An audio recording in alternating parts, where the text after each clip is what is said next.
This case is about a murder over a drug deal gone bad. Let's explore the different crime scenes that led to the death of a San Antonio mother, her unborn child, and the child's father.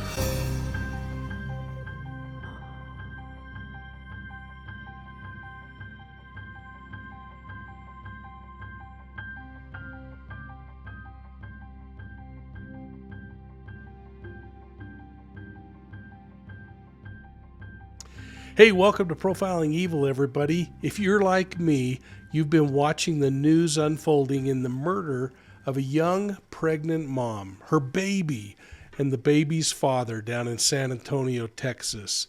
Now, from the very beginning, police tipped their hand that this was a murder case and a capital murder case. And from the little bit of information that came out, that left me theorizing that the gunshot wounds that the victims suffered were from an execution, not a struggle like the defendant is now suggesting. Hey, make sure you're hitting that like and subscribe button, and please ring the bell so that you're getting all of our videos here at Profiling Evil. Now, this case happened back in December. It actually occurred on December 21st, but we didn't learn about it until after Christmas.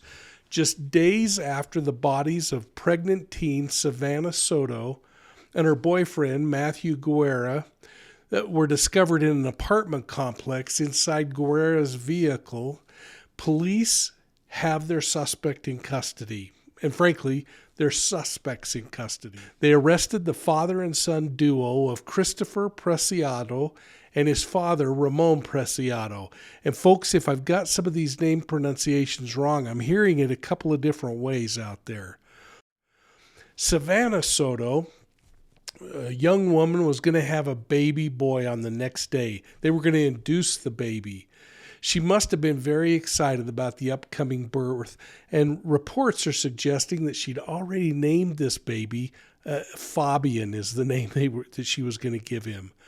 Savanah worked in an elderly care center, and Fabian would have been her first child.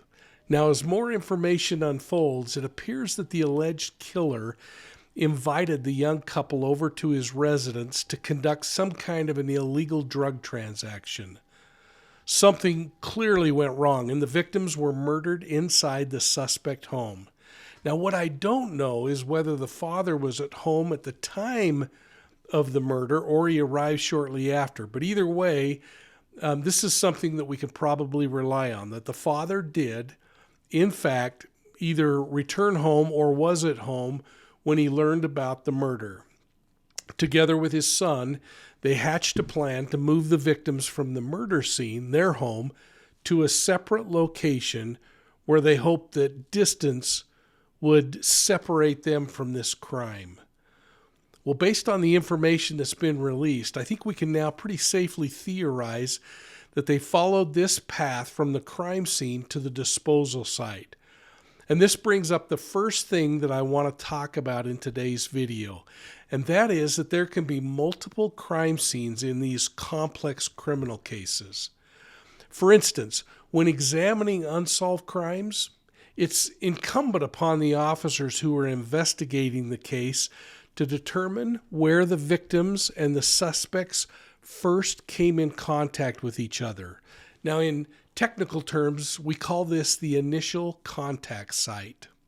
And I think we could pretty safely assume that the victims and the suspects probably knew each other already, and perhaps they'd already interacted in some illegal drug transactions, at least based on the information that's coming out from family members right now.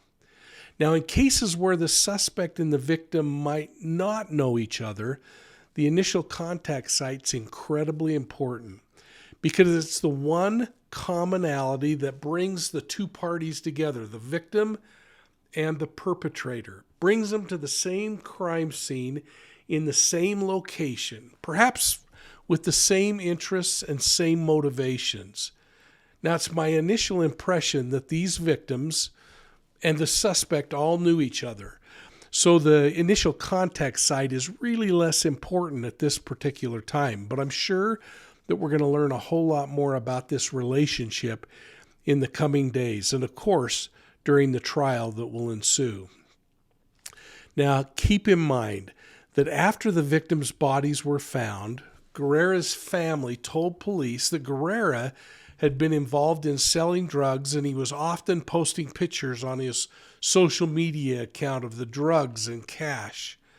Now, they indicated that the deceased man often carried drugs and cash, and that he would be a natural target for a robbery or even a murder. Guerra's family reported that the deceased man had also been shot one time before, and I don't know the circumstances around that. It'll be interesting to see that unfold. But doesn't it make you wonder how this young woman got involved with this guy in the first place?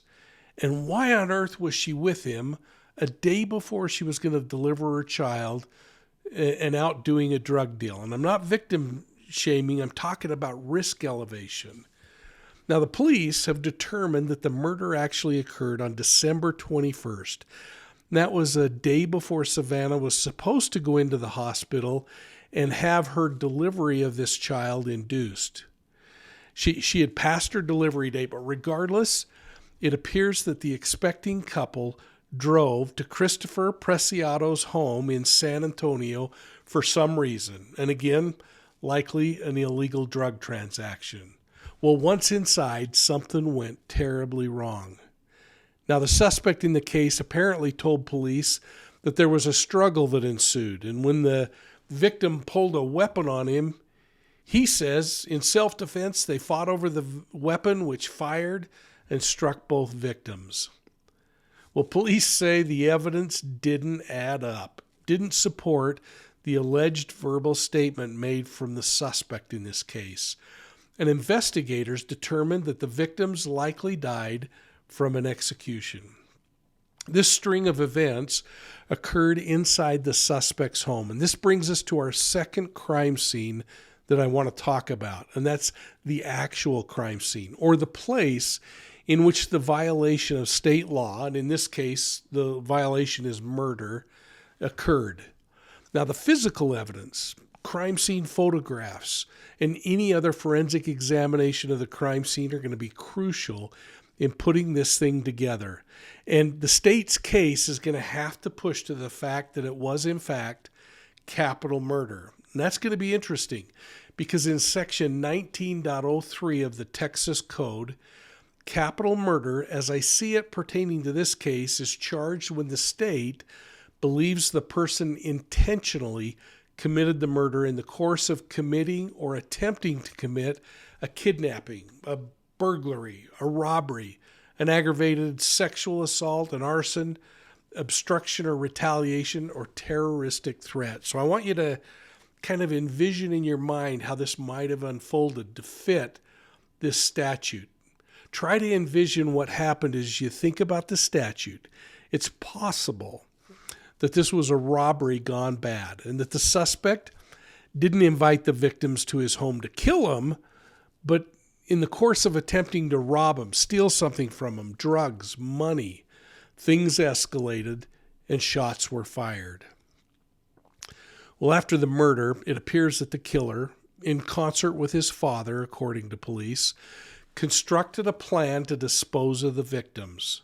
So, let's take a moment and look at this crime scene on a map. Let's look at the different locations as we consider where the murders occurred and where the victims were discovered.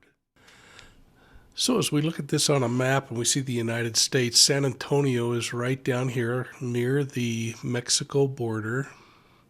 And if we were to zoom in on San Antonio, a large metropolitan area, again, near the border. But let's go right to the crime scene.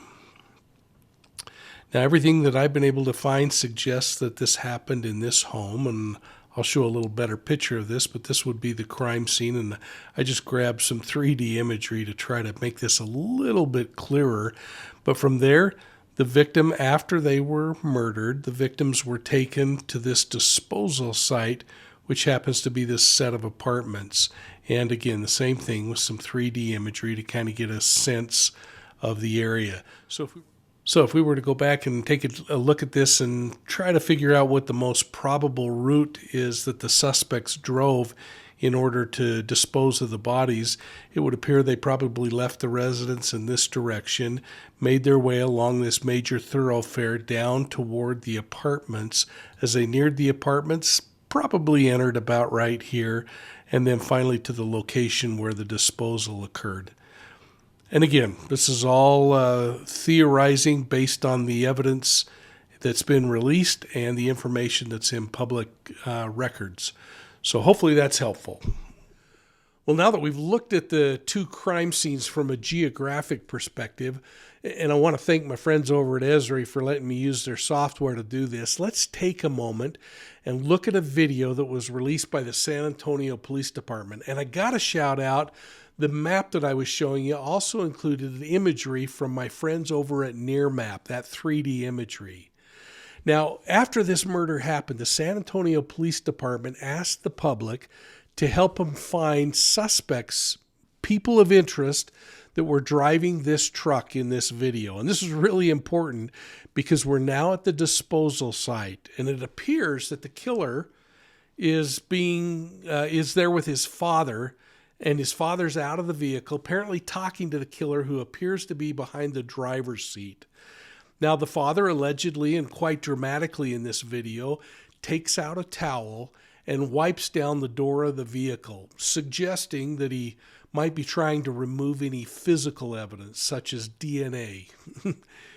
All of this, it appears, he's trying to remove from the car's door jamb.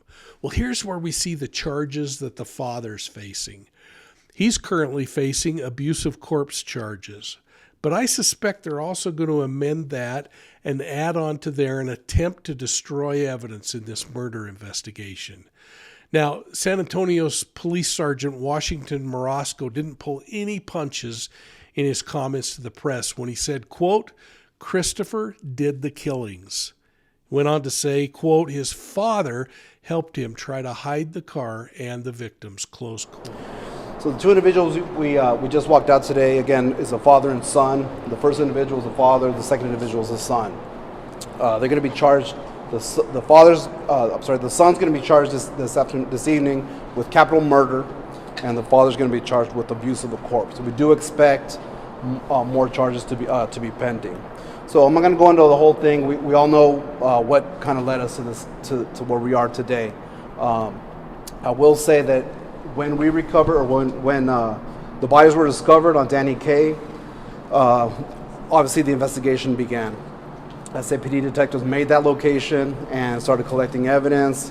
One of the key pieces of evidence that we did collect at the scene was Savanah's cell phone, and so that was handed over to our technology team, who was able to download some information on there. With the assistance of the U.S. Secret Service, we were able to get enough information, and so that information was given to our detectives today.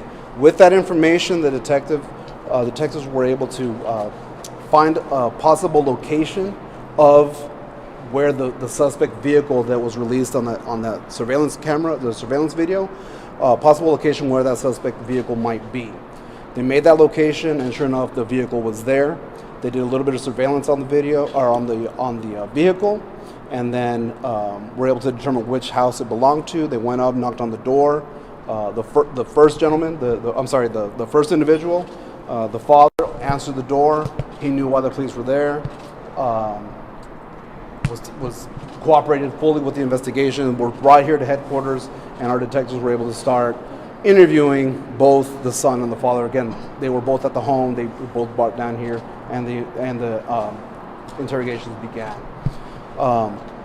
Through interrogating the individuals, our detectives had enough, based on what they said, there was enough information there to get a warrant signed by a judge tonight, again, to charge Christopher with capital murder and Ramon with abuse of a corpse. Again, there will be more charges pending. This is what we have right now. I'll answer any questions. Due to the capital murder for the son and then abuse of the corpse charge for the dad, does that mean that you guys believe the son killed them and then the dad helped hide the bodies? Yes. And so I want to touch base on something real quick. Since the release of the video that we put out on the 28th, internet has blown up with people sending tips and people just sending misinformation. There was a lot of misinformation out there. These two individuals are the only suspects that we were looking for. They were arrested. There were many names being thrown around on the internet. Those people had nothing to do with this. We vetted them and everything. They didn't have anything to do with these murders.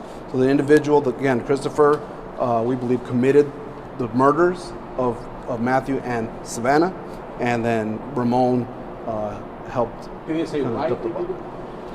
It appears to be a narcotic-related deal that went bad. Do we know the connection between this father and son and Matthew and Savanah, or the connection to the apartment complex? So there's no apparent connection to the apartment complex. It's just a place where they went to go dispose or hide the vehicle with the bodies in it, and it appears that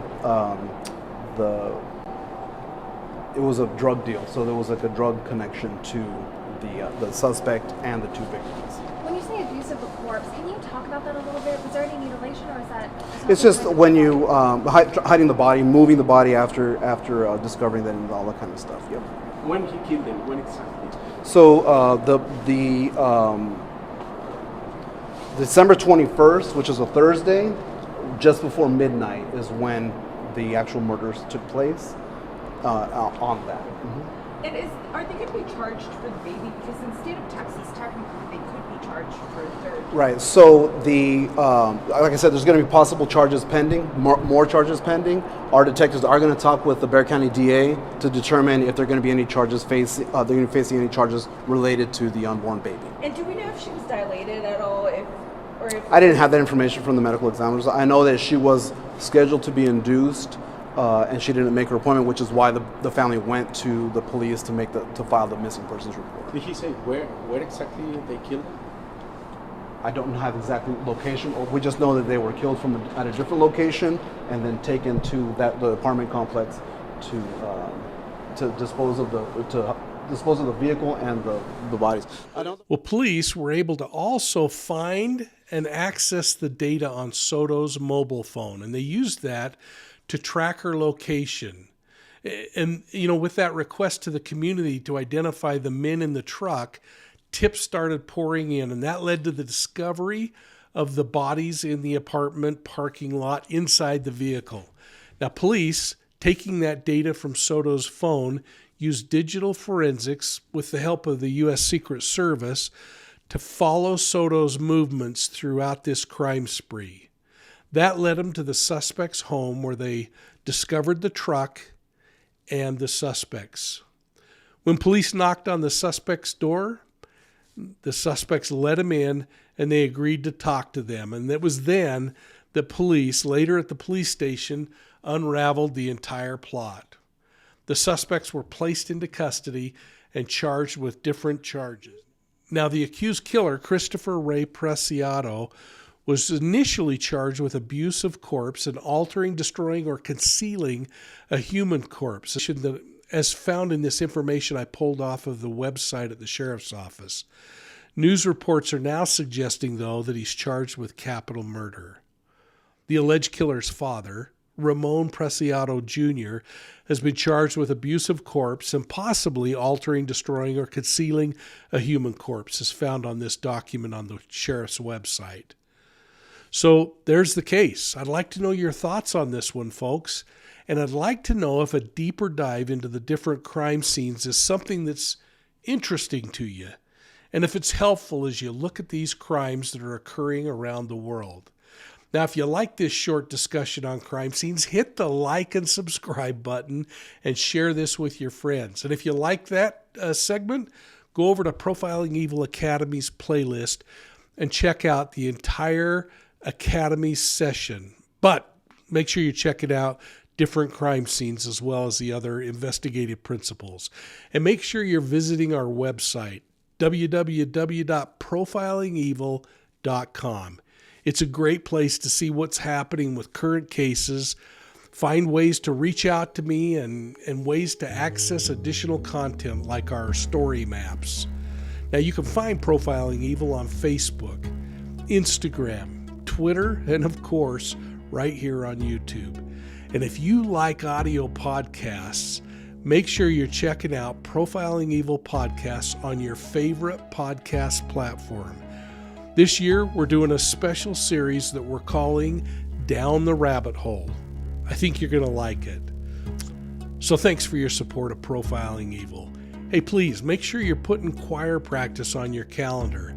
It's scheduled for the first Monday of every month in 2024, starting at 8 p.m. Mountain Time. Thanks again, and we'll see you soon at the next crime scene.